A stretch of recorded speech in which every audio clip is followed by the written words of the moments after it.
okufa kw'omubaka Cecilia Ogwal atimu. Enkya y'olunaku olwaleero Sipiika wa Paalamenti Amutenderezza ng'asookedde mu maka g'omugenzi okubuuza ku ssemwandu Lameka Ogwal ko n'ab'enju ye. Oluvannyuma Sipiika atuuzizza olukuŋŋaana lwa bannamawulire mu yafiisi ye ku Paalamenti ng'abadde wamu n'ababaka abaveerango n'asasira eggwanga olw'okufiirwa omuntu ow'ensa.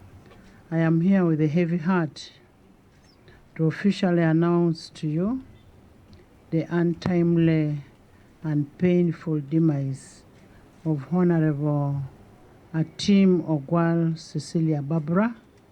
We have lost a mentor who would serve everybody irrespective of your party. We will ensure we repatriate the body back to Uganda and we will keep you posted of the next program. Sipiika Monga agamba nti olw'obukugu Cecilia Ogwal wabadde ayina mu kuteesa mu Paalamenti alambise bangi mu by'okuteesako n'ensukanya y'emirimu mu ssetteeserezo. Her illustrious history and formidable legacy in the legislature dates back to 1994. Grossly informed her legislative input in various laws and budgetary and appropriation process.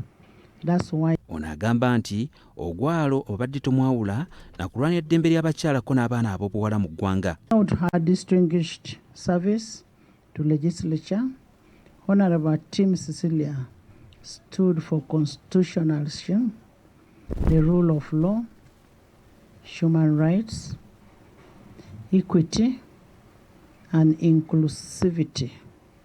She was so passionate about women. Sipiika ono wasinzidde n'akubiriza ababaka okubaako kye bayigira ku mukululo Cecilia Ogwal gw'alese. The distinguished legislator with a very strong national look and a remarkable public figure.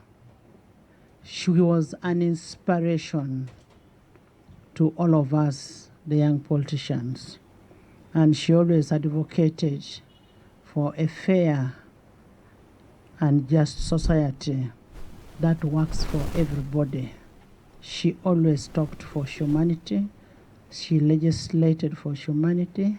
Babaka ba Paalamenti abadde obumu n'omubaka Cecilia Ogwal boogedde ku mukululo gw'alese. She was actually a person who liked harmony. That is why even when we saw, whenever we would have issues, even within Parliament, she would always step in there. Omuntu omukulu ennyo gye tuli abadde nga nnyaffe, abadde omuntu ffenna gwe tukkiririzaamu ate nga tuwa ekitiibwa.